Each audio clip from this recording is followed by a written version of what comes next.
Leila Pereira reeleita no Palmeiras. Fala aí pessoal, sou Jorge Nicola, bem-vindos a mais um vídeo do canal. Sem perder qualquer tempo, só pedir para deixar like, se inscrever no canal e ativar todas as notificações. Bora falar agora sobre Leila Pereira reeleita na tarde desse domingo, algo que a gente já imaginava. Queria trazer números e também as primeiras palavras da presidente, que vai ficar por mais 3 anos. Leila Pereira enfrentou o Savério Orlandi e teve 2.205 votos. Contra 858 do seu opositor, foram ainda mais 30 votos em branco. Dessa maneira, dá para dizer que a Leila teve 69% dos votos válidos.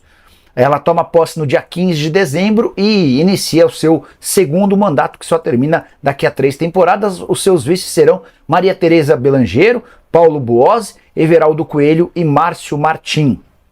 Queria destacar também que a Leila Pereira teve mais votos nessa eleição do que na primeira, quando nem teve opositor. Na oportunidade foram 1.897 votos. Depois de eleita, batendo o Savério Orlandi, ela disse o seguinte, abre aspas, o desafio é superar esses 3 anos que estão sendo muito vitoriosos e também continuar valorizando o nosso clube. A ideia da Leila é conquistar mais títulos nesse segundo triênio do que no primeiro. Ela também foi perguntado sobre Abel Ferreira, abre aspas para Leila, o Abel tem contrato conosco até dezembro de 25 e o nosso foco total hoje é a busca pelo tricampeonato brasileiro. Não pensamos em outra coisa. Depois que as coisas estiverem mais tranquilas, não tenho dúvidas de que vou conversar com o nosso treinador, porque é o meu desejo que ele fique até dezembro de 2027. Só para arrematar sobre o Palmeiras, Leila Pereira pretende contratar de 3 a 4 reforços, além da manutenção dos titulares. Entre as suas promessas de campanha, há um aumento nas receitas de marketing e a transferência do futebol feminino, que hoje está em Vinhedo para Barueri. Ela também foi perguntada se pretende usar uma das sugestões do Savério Orlandi e ela disse que não vai usar absolutamente nada. Porque pela primeira vez em 2024, depois da 35ª rodada do Campeonato Brasileiro, o Palmeiras é líder da competição. Num momento crucial, num jogo, de novo, em que foi uma atuação muito abaixo da média, mas é aquilo que eu tenho dito.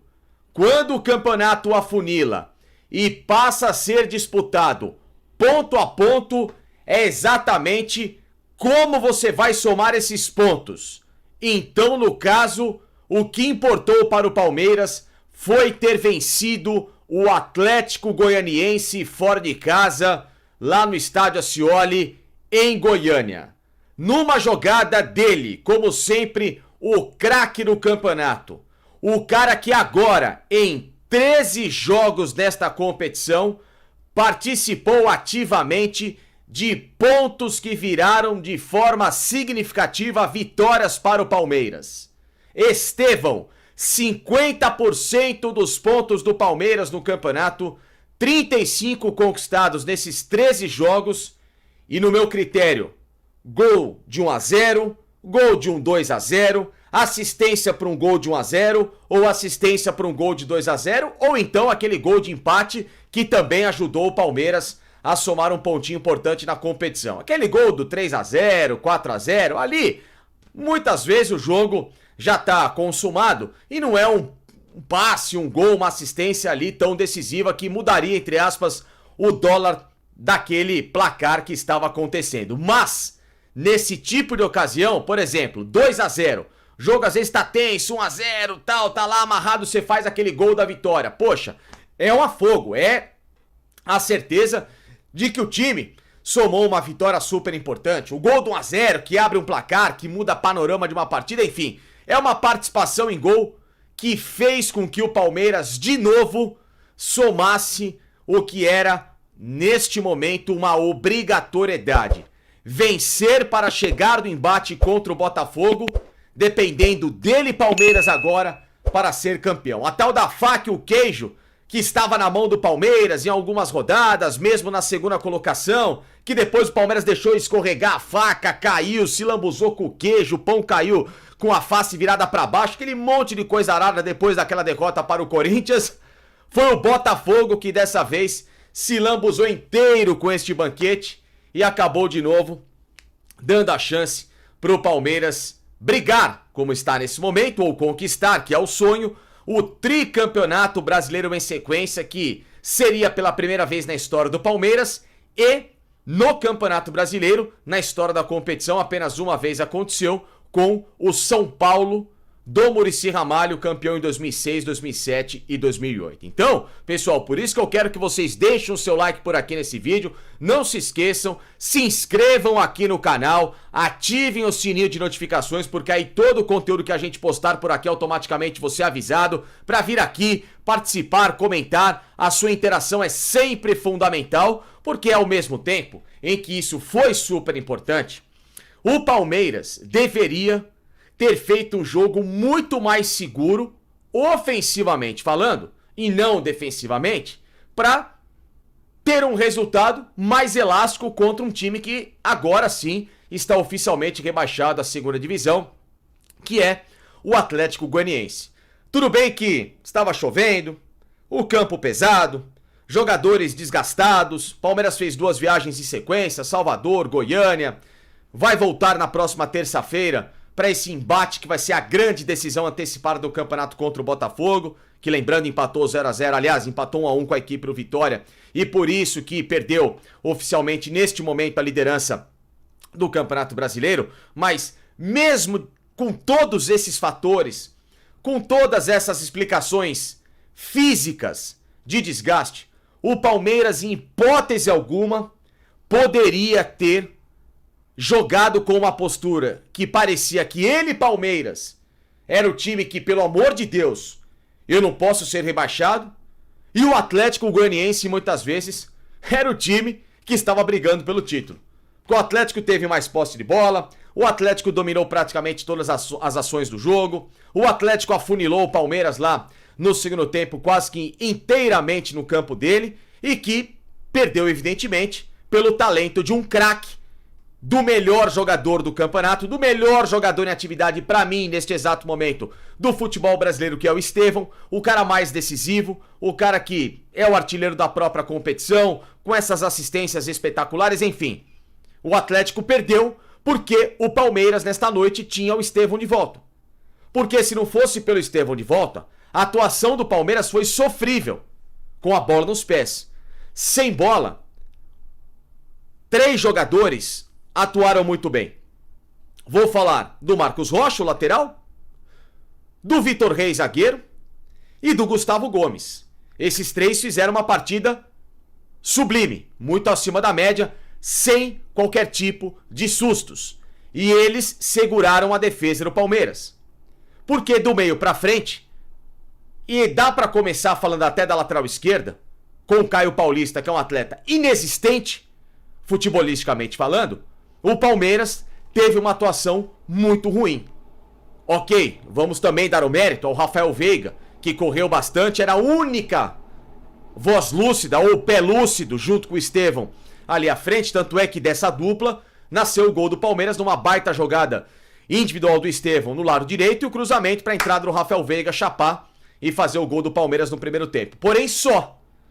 E dali em diante, um Veiga que tentava conversar com seus companheiros no ataque e nada acontecia, né? Porque ao lado dele, quem deveria chamar essa responsa para armar o jogo? Felipe Anderson, hoje, é um jogador que é inexplicável vestir uma camisa de titular do Palmeiras. É um atleta que tem que ser banco, porque até agora não estreou no Palmeiras na temporada. A torcida tá esperando a sua chegada, Felipe Anderson, porque parece que só te viram nas redes sociais quando você foi anunciado no primeiro semestre. Cadê você pra jogar futebol? Cadê você pra dar assistência, pra dar um drible, pra acertar passes de 5 metros, coisa que nem isso você consegue?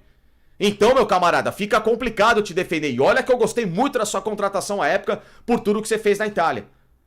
Richard Rios, que é um jogador indolente, que trava o jogo, que ele acha que é o César Sampaio jogando com a camisa do Palmeiras, amigão menos. Aliás, o Abel assistiu às atuações da Colômbia nas eliminatórias e viu o quanto que o Richard Rios comprometeu nas derrotas da Colômbia nessas rodadas da semana passada pelos jogos de seleção. Então era bom ter visto, porque o Richard Rios da Colômbia é o mesmo que tem jogado aqui no Palmeiras. Nada. Trava meio campo. Até o Aníbal Moreno, contagiado pelo espírito do Richard Rios, fez uma partida muito abaixo da média. E ali na frente o Rony ficou brigando pra lá e pra cá, só que como a bola não chega, não existe passe em profundidade, não adianta nada. E o pior foi o segundo tempo, em que o Abel Ferreira, em vez de manter o Palmeiras tentando ter o mínimo de uma posse de bola ou de um passe com qualidade, já que a ideia era puxar contra-ataque, ele simplesmente destruiu completamente a criação da equipe. Com a entrada do Flaco Lopes ali na frente, que aí ele necessita do quê? De bola chegar para municiá-lo e, em frente à zaga, todo mundo lá, Richard Rios, entrou Zé Rafael, entrou Gabriel Menino, até o Fabinho, coitado, que poderia inclusive até fazer a dupla de titular junto com a Aníbal Moreno, entrou na vaga do Felipe Anderson no final do jogo para travar. Ou seja, o Palmeiras terminou sem qualquer tipo de noção de passe e passou a ficar sofrendo cruzamentos e bolas levantadas para lá e para cá da equipe do Atlético Goianiense. Abel, pelo amor de Deus, é o Palmeiras contra um time que estava virtualmente rebaixado. Não pode ter uma atuação dessa. É óbvio que é maravilhoso comemorar que o Palmeiras voltou a liderar o campeonato quando praticamente estava com ele jogado no lixo. Mas, gente, precisa sofrer tanto contra o Bahia, o Palmeiras com um futebol pequeno, ganhou, é verdade, é o que eu falo, tá jogando com o regulamento embaixo do braço, contra o Atlético Goianiense, gente, regulamento embaixo do braço contra o Atlético Goianiense. Ah, mas tem um jogo contra o Botafogo na próxima terça-feira. Pessoal, mas dava pro Palmeiras, com o time que tem, até matar o resultado, matar o jogo no primeiro tempo. Faz 2, 3-0, tem bola pra isso, coloca um time leve e aí sim depois tira todo mundo, poupa todo mundo, já pensando no jogo contra o Botafogo. Que aliás, mesmo o Botafogo, nesse momento tenebroso no campeonato, o Palmeiras, se jogar essa bolinha contra Bahia e Atlético Goianiense, se arrisca a não conseguir vencer em casa. Porque pra mim, se o Palmeiras vencer o Botafogo em casa, ele encaminha o título brasileiro. Só que pra isso vai precisar jogar muito mais bola. Vai precisar deixar de ser um Palmeiras burocrático, que fica esperando o adversário, que fica, olha, ali na base da sorte, tentando encontrar uma jogada, outra, dependendo do Estevão, pra achar os resultados. Vai ter de ser um Palmeiras que em 2024 raríssimas vezes aconteceu. Então o aviso está dado. Maravilhoso, Palmeiras é líder, merece ao mesmo tempo que ele tem somado os pontos necessários. Por outro lado, o Botafogo tá entregando de novo, repetindo o ano passado. Aí eu quero ver se vai ter inteligência artificial do John Textor, hein? Porque se perdeu o campeonato desse ano, eu quero ver se vai ter inteligência artificial de John Textor. Eu só quero ver. Mas enfim, Botafogo de novo, entregando de bandeja o campeonato, mas ainda assim, com tudo isso acontecendo, o Palmeiras vai precisar jogar como Palmeiras, como time que merece ser e está brigando campeonato que está brigando pelo tricampeonato brasileiro em 2024 e que, claro, com toda essa casca, vem se acostumando a vencer. Vai precisar ser esse Palmeiras contra o Botafogo, porque se repetir atuações contra Bahia e Atlético Goianiense, olha, o torcedor se prepare do que possa acontecer na próxima terça-feira no Allianz Parque. Salve, torcedor palmeirense, venho aqui trazendo mais um vídeo. Peço a você que deixe seu like, se inscreva no canal e vamos falar aí a respeito do Hércules, né? Hércules aí que fez uma força aí danada aí pra jogar no Verdão e uma boa relação que o Palmeiras tem com o Fortaleza, né?